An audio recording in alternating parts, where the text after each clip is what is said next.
Tonight I wanted to talk about the grass being greener on the other side.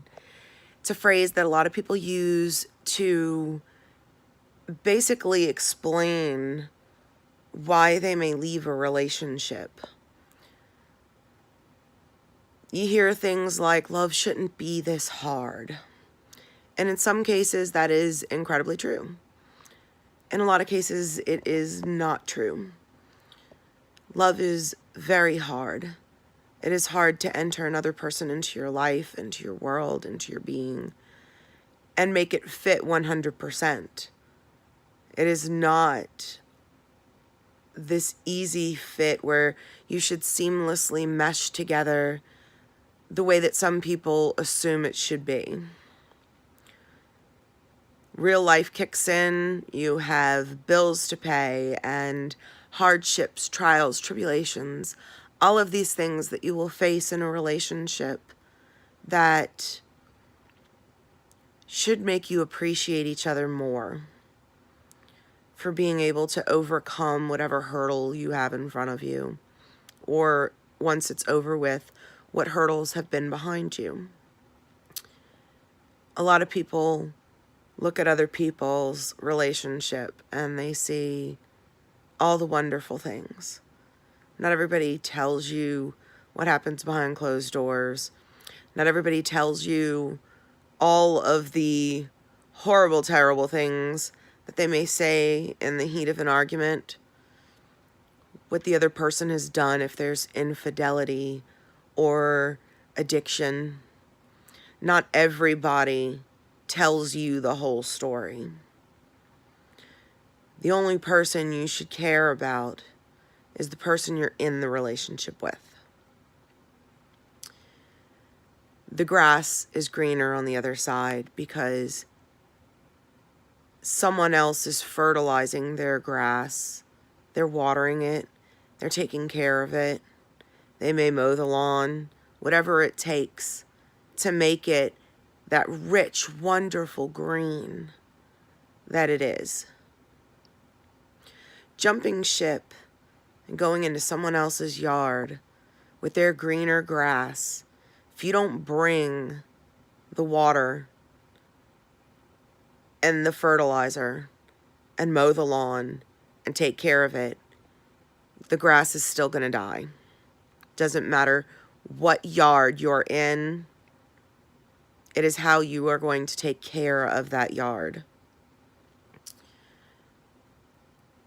There have been many guys that I have dated that had this idea that love shouldn't be this hard. Being in a relationship shouldn't be this hard. I am 100% an intense person. I come with lots of baggage, but it makes me open and understanding and compassionate. And I work through all of my own issues. I don't need someone else to work through them for me in any way. I need them to be the same type of understanding and compassionate in nature that I give to them. This can make people want to tuck tail and run. It makes them feel like it's hard. I have the biggest heart. I go above and beyond, and my loyalty is unrivaled.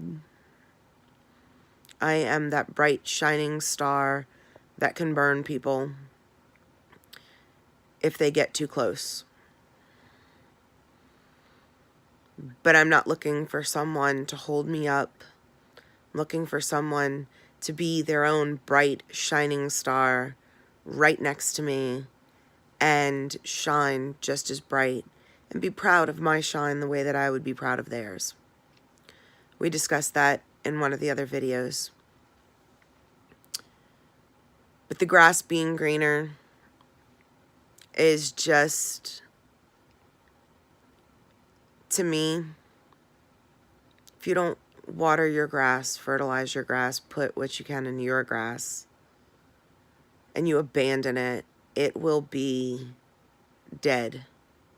It will die Weeds will overgrow, and your yard will look like it is an abandoned home. Just because you walk into another yard that has such green, just luscious grass, does not mean that it doesn't require the same work, effort, dedication, care. It requires all of the above, and that is okay. Why do people feel like love shouldn't be this hard?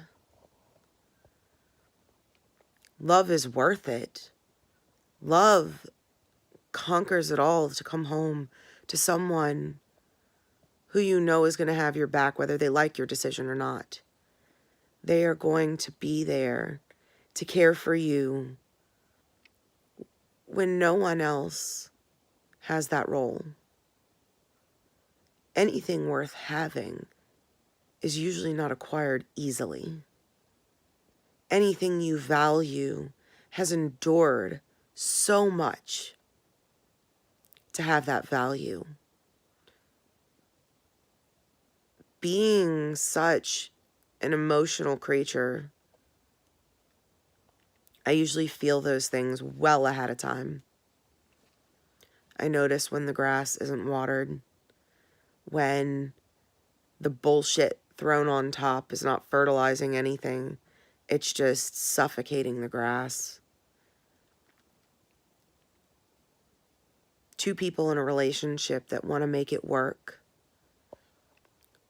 will take that bullshit and fertilize their grass. They will water it, they will care for it, they will do everything they need to make it work. It requires the dedication of two people. No relationship is a 50-50 relationship. It is 100% effort from each person and taking responsibility for 50% of the problems.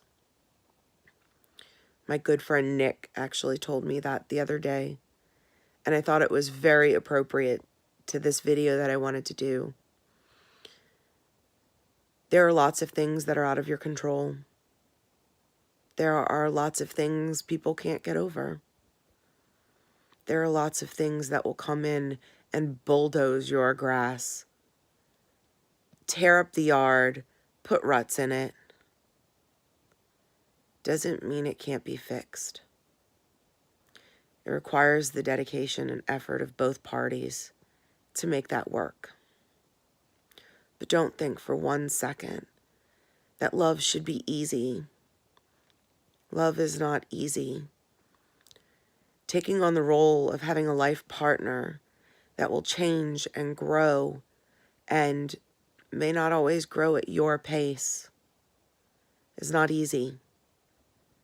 It is a commitment. It is a partnership. It is teamwork. But it is worth it, and it is beautiful, and it is amazing to have someone stand by your side, not to fight the battles for you, but to never let you fall alone. The grass is never greener on the other side. The other side should never matter. What matters is what you put into your grass, your yard, your home, your life, and your person. What you put into yourself. Those are the important things. Love is hard. Love is tremendously rewarding. And nothing worth having is going to be that easy. It is the most beautiful thing in the whole world. I've never known a single person that has been suicidal who felt loved in every capacity of the word. That is powerful. Love can pull someone from the depths of their darkness and show them such beautiful light in the world. Love can show them the beauty of the darkness they have. Love is amazing, but it requires both parties to fight through every obstacle. When you date and you're looking for a life partner, you're not dating for a temporary partner. You're dating for a lifetime partner. You want that one. Everyone is raised to feel like there's somebody out there. The story of Zeus, where he split his creation in half and doomed them to search the entire earth for their other half, is something that we are all ingrained to initially believe. There are 6 billion people on this planet. There's multiple halves we can find that will probably fit. But when you find one that fits, that you want to be with, you water your grass. You care for your house. You pull the weeds. You take all of the bullshit in life and you make something beautiful grow from it. You don't give up and abandon your grass because it's too hard and expect to find greener grass elsewhere. It is not going to work. And when you figure that out, you're going to remember how many lawns you could have had such luscious green grass growing from it. But it's a self-recognition that everybody has to come to terms with at some point, in which when they find the next person who is just as willing to put the effort in, maybe they will water the lawn and fertilize the grass, mow the grass, pull the weeds, and take care of what's theirs. Jumping into someone else's yard will never solve anything until that self-awareness happens.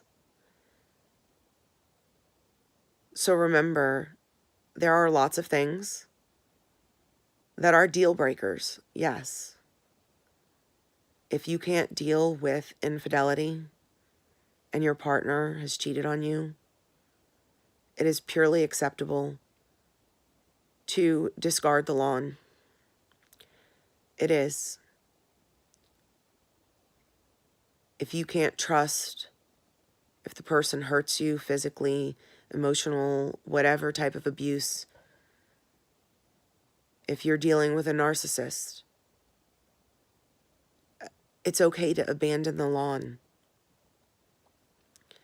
But when two people are in a committed relationship and you are working hard to build this beautiful life, water the lawn. Take care of it. It's important. Your lawn is the most important thing you'll have because it is incredibly worth it. Have a good night.